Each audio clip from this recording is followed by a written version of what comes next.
हाँ सेनापति, पुत्र ना हो तो समझो ये पूरा का पूरा जीवन अधूरा सा लगता है। अरे मेरी इतनी धन दौलत है, महल है, ऐशो आराम है, राजपाट है, लेकिन लगता है कि बेटा ना होने की वजह से ये सब कुछ नष्ट हो जाएगा। अरे महाराज, आप इतना परेशान मत होइए। बहुत से लोग हैं दुनिया में जो निसंतान हैं, और आपकी तो दो बेटियां हैं महाराज। ये तो बड़ी खुशी की बात है ना। हाँ लेकिन सेनापति, बेटियां बेटों जैसा काम तो नहीं कर सकती हैं ना। अरे शादी के बाद वो ससुराल चली जाएंगी, तब ये मेरा राजपाट, धन दौलत, सिंहासन, ये सब कौन संभालेगा? ये तो खाली रह जाएगा ना। तो महाराज एक काम करिए ना, किसी बेटी की शादी दूसरे प्रदेश में ना करके अपने ही प्रदेश में कर लीजिए, या किसी ऐसे लड़के से करिए जो आपके महल में आके आपका पूरा राजपाट संभाल ले। ऐसा भी तो हो सकता है। हाँ हो तो सकता है, लेकिन हमें ऐसा योग्य लड़का कहाँ मिलेगा जो हमारा राजपाट संभाल ले? महाराज अगर आप अनुमति दें तो अब मैं आपकी बेटी से शादी करना चाहता हूं। अब देखिए महाराज, मैं सेनापति हूं और मैं आपके बाद राज्य बहुत अच्छे से संभाल सकता हूं। तुम्हारा प्रस्ताव उचित है सेनापति, बहुत बढ़िया प्रस्ताव है, लेकिन ये बताओ कि तुम मेरी किस बेटी से शादी करोगे? दोनों का समान अधिकार है। हाँ, तो दोनों को बराबर अधिकार मिलेगा महाराज। हाँ सेनापति, क्योंकि मेरी छोटी बेटी लीलावती बड़ी रानी की संतान है और बड़ी बेटी मायावती वो छोटी रानी की संतान है। अब ऐसे में हम तय नहीं कर पा रहे हैं कि किसे सिंहासन दिया जाए। अब महाराज सीधी सी बात है, जो बेटी समझदार और काबिल है उसे ही सिंहासन दिया जाए, और मैं भी उसी से शादी कर लूंगा। सीधी सी बात है। हाँ लेकिन दिक्कत तो यह है कि मैं कैसे तय करूं कि कौन योग्य है? एक प्रतियोगिता रखिए महाराज, पासा खेलने की प्रतियोगिता। जो जीतेगी वही सिंहासन की हकदार होगी, बस।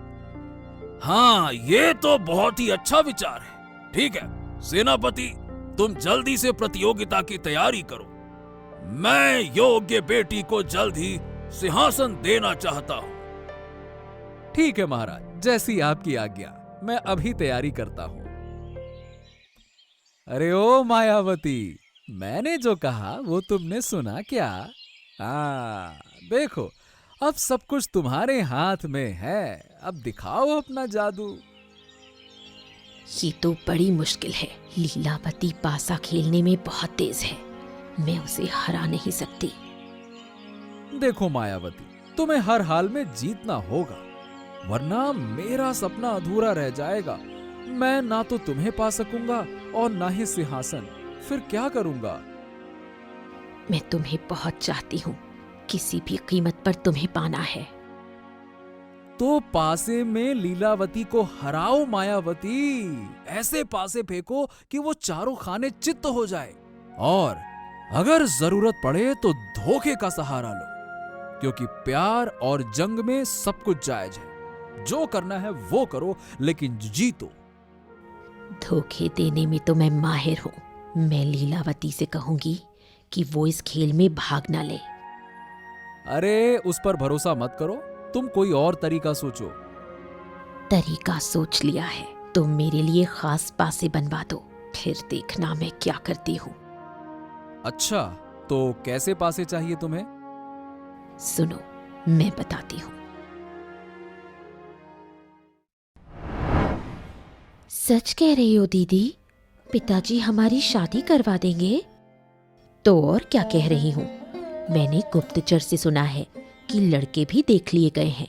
अब सिर्फ शादी की तारीख तय करनी बाकी है। इतनी जल्दी पिताजी ने लड़के भी देख लिए, तो मेरी शादी किस देश के राजकुमार से तय की गई है वो तो मुझे नहीं पता, लेकिन पिताजी एक को महल में रखेंगे और दूसरे को दूर के राज्य में शादी कर भेज देंगे। किसे रखेंगे और किसे दूर भेजेंगे ये तो मुझे भी नहीं पता। सुनो बहन, तुम्हें एक बात बताने आई हूँ। अगर पिताजी तुमसे कभी शादी पर राय मांगे तो तुम कह देना कि तुम दूर के राज्य के राजकुमार से शादी करना चाहती हो। क्यों दीदी, मैं क्यों जाऊं दूर? तुम जाओ तो क्या नुकसान है? तुम तो जानती ही हो कि मुझे माता पिता से बहुत लगाव है। मैं उन्हें छोड़कर ससुराल में नहीं रह पाऊंगी। नहीं दीदी, मैं खुद से शादी को लेकर कोई उत्सुकता नहीं दिखा सकती। पिताजी जिसे मेरे लिए चुनेंगे उसे ही मैं अपना पति मान लूंगी। ठीक है, मेरी बात नहीं सुनोगी तो अंत में तुम्हें ही पछताना पड़ेगा। पछताना पड़े तो पड़े, लेकिन मैं पिताजी से कुछ नहीं कहूंगी। माया और लीला, क्या तुम कमरे में हो? हाँ पिताजी, हम यही हैं। अरे, तुम दोनों किस बात की चर्चा कर रही थी और मेरी वजह से चुप क्यों हो गई? कुछ नहीं पिताजी, हम अपनी शादी के बारे में बात कर रहे थे। देखते देखते हमारा 25वां जन्मदिन भी बीत गया। अब तो आप हमारी शादी की व्यवस्था करेंगे, है ना?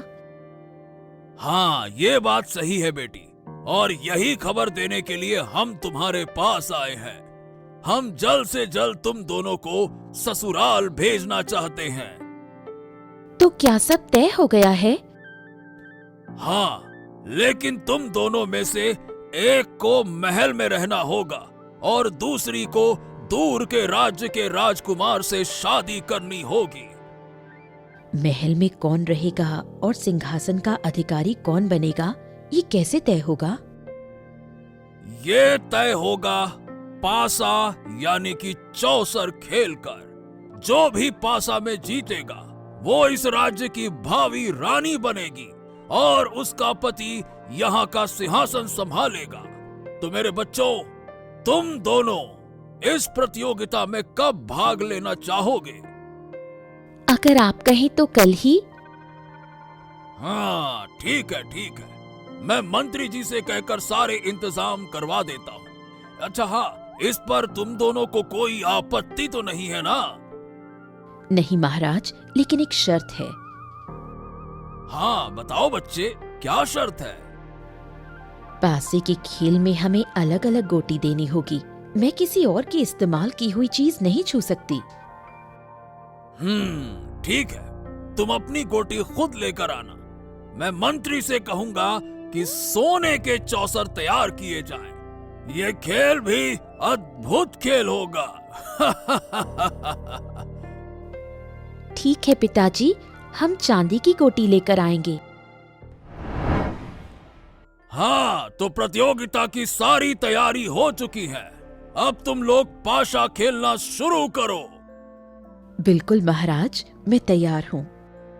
लीलावती, बेटा तुम तैयार हो? हाँ महाराज, आप आदेश दें तो हम खेलना शुरू करें। ठीक है, चलो तुम लोग शुरू करो। सेनापति, ध्यान रखना कोई धोखा ना करे। जी महाराज, आप इसकी चिंता ना करें। मैं स्वयं राजकुमारियों पर कड़ी नजर रखूंगा।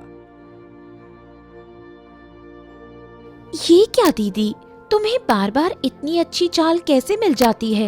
ये कैसे संभव है? भाग्य लीला, इसे ही भाग्य कहते हैं। आज भाग्य देवता मुझ पर प्रसन्न है। ठीक है, लेकिन मैं भी कम नहीं हूँ। जैसे भी हो तुम्हारी चाल को रोकना पड़ेगा। कोशिश कर लो, लेकिन हो सकता है कि तुम अपनी सारी गोटी गवा दो। लो, तुम्हारी आखिरी गोटी भी खाली। अब मैदान खाली है। मैं अकेली इस चौसर पर राज करूंगी। नहीं दीदी, तुम्हारे